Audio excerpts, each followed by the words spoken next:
ஹாஸ்பிடல்ல செக் பண்ண டாக்டர் தான் தப்பா சொல்லிட்டாங்க போல. ஆனா இவரு குழந்தை நல்லா இருக்குன்னு சொல்றாரு. உண்மையிலேயே அப்படிதான் இருக்குமா? இல்லதானா, நீ உண்மையிலேயே கர்ப்பம் தரிக்கலங்கிறதா உண்மை. உனக்கு ஃபால்ஸ் பிரெக்னன்சி தான். பத்மா அத்தைக்கு உடம்பு சரியில்லைன்னு டாக்டர் வராங்கன்னா பாட்டி கண்டிப்பா உன்னையும் செக் பண்ண சொல்லுவாங்கன்னு நினைச்சேன். அதனால நான் நம்ம ஃபேமிலி டாக்டருக்கு கால் பண்ணி விஷயத்த சொன்னேன். அப்போ அது உண்மை இல்லையா? ஹலோ, யாரு? டாக்டர், நான் ரகுராம் பெரியப்பா வீட்ல இருந்து மாயா பேசுறேன். மாயா, சொல்லுமா. பத்மா அத்தைக்கு உடம்பு முடியலன்னு அவங்கள செக் பண்ண வீட்டுக்கு வரீங்கன்னு மணிமாமா சொன்னாரு. ஆமாமா, அங்கதான் வந்துட்டு இருக்கேன். நீங்க இங்க வரப்போ தனாவுக்கு ஒரு உதவி பண்ணணும் டாக்டர். சொல்லுமா, என்ன பண்ணணும்?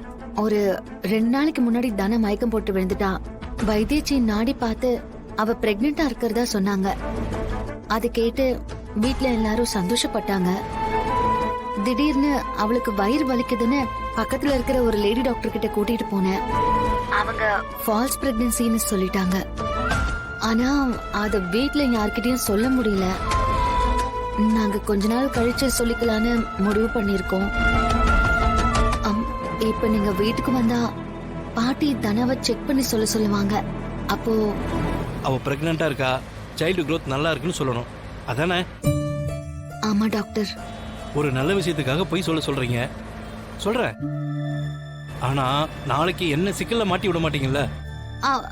அப்படிலாம் ஆகாது டாக்டர். மத்ததெல்லாம் நான் பாத்துக்கிறேன். சரிம்மா. சரிங்க டாக்டர். என்ன சொல்றதுன்னே தெரியல மாயா. பாப்பா கிட்ட நான் பேசட்டுமா? என் மனசுல இருக்கிறதெல்லாம் பாப்பா கிட்ட சொல்லணும்னு தோணுது. சரி, சொல்ல. பாப்பா, டேய், நீ உருவானதை நான் எவ்வளவு சந்தோஷப்பட்டேன் தெரியுமா? நீ 2 மாசம் கூட ஆகல, அதுக்குள்ள என்னென்னமோ பண்ணிட்ட. எவ்வளோ தூரத்துல வேலை பார்த்துட்டு இருந்தவன உங்க அம்மா கிட்ட கொண்டு வந்து சேர்த்துட்ட.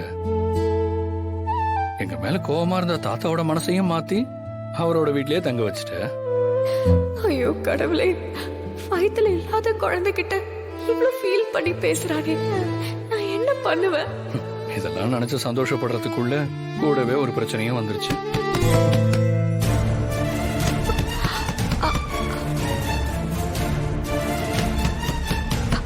கதிர், மாயாவாதான் இருக்கும். இருந்தாலும் நீ உள்ள போய் மறைஞ்சுக்கோ.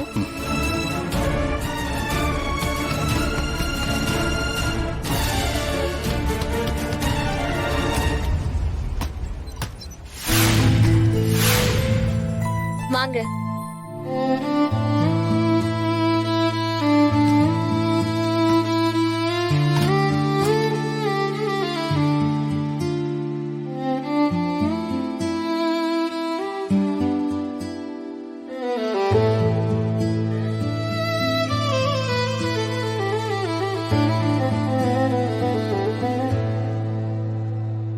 என்ன கதிர், ரூம்லயே அடைஞ்சு கிடக்கிறது ஒரு மாதிரியா இருக்கா? அதெல்லாம் ஒண்ணு இல்ல மாயா. கதிர், நீ கொடுத்த அட்ரஸ வச்சு அவனோட பேரு, பேக்ரவுண்ட் எல்லாத்தையும் விசாரிச்சுட்டு தானா இருக்கும். ஆமா கதிர், சீக்கிரமே எல்லாத்தையும் கண்டுபிடிச்சு அவனோட மொத்த விவரத்தையும் கஸ்டம் ஆபீஸ்ல கொடுத்து உன்னை இந்த பிரச்சனையில இருந்து மீட்டு கொண்டு வந்துருவோம். நீ தைரியமாறு. சரி.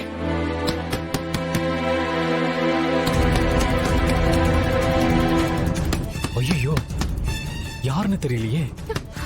கதிர், நீ போய் ஒளிஞ்சுக்கோ போ.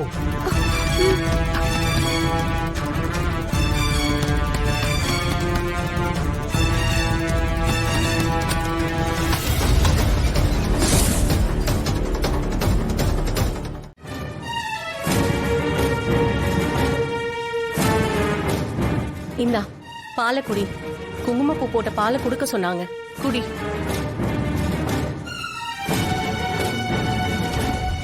இல்லாத குழந்தைக்கு குங்குமப்பூ போட்ட பால் வேற. என்னத்த சொல்றது?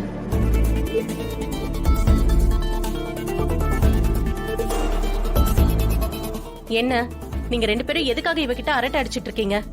அப்படி என்ன பேசிட்டு இருக்கீங்க? ஒண்ணும் இல்ல அத்தை. ஒண்ணும் இல்லைன்னு எவ்வளோ பெரிய விஷயத்த மறைச்சிட்டு இருக்கீங்க. தானா இப்படி மறைக்கிறான்னா அதுக்கு சூத்திரதாரியே நீதானே. கூடிய சீக்கிரம் அண்ணன் கிட்ட இவ புள்ளதாச்சி இல்லைன்னு சொல்லதான் போறேன். அது எல்லாத்துக்கும் நீதான் காரணம்னு சொல்லி உன்னை என் அண்ணன் கிட்ட மாட்டி விட்டு இந்த வீட்டை விட்டே உன்னை துரத்துறேன்.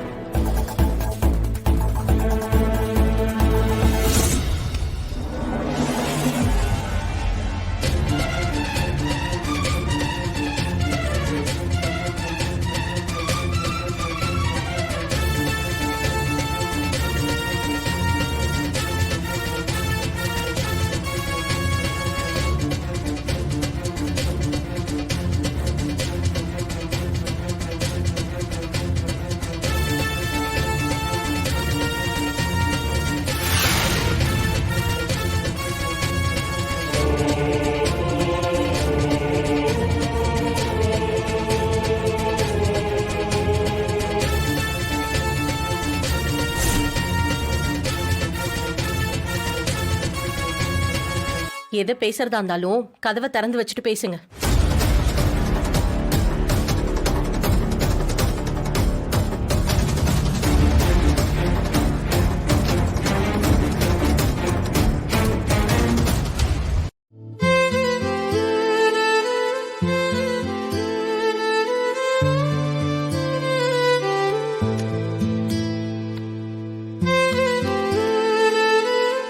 இப்பெல்லாம் திடீர்னு வர ஆரம்பிச்சிட்டாங்க.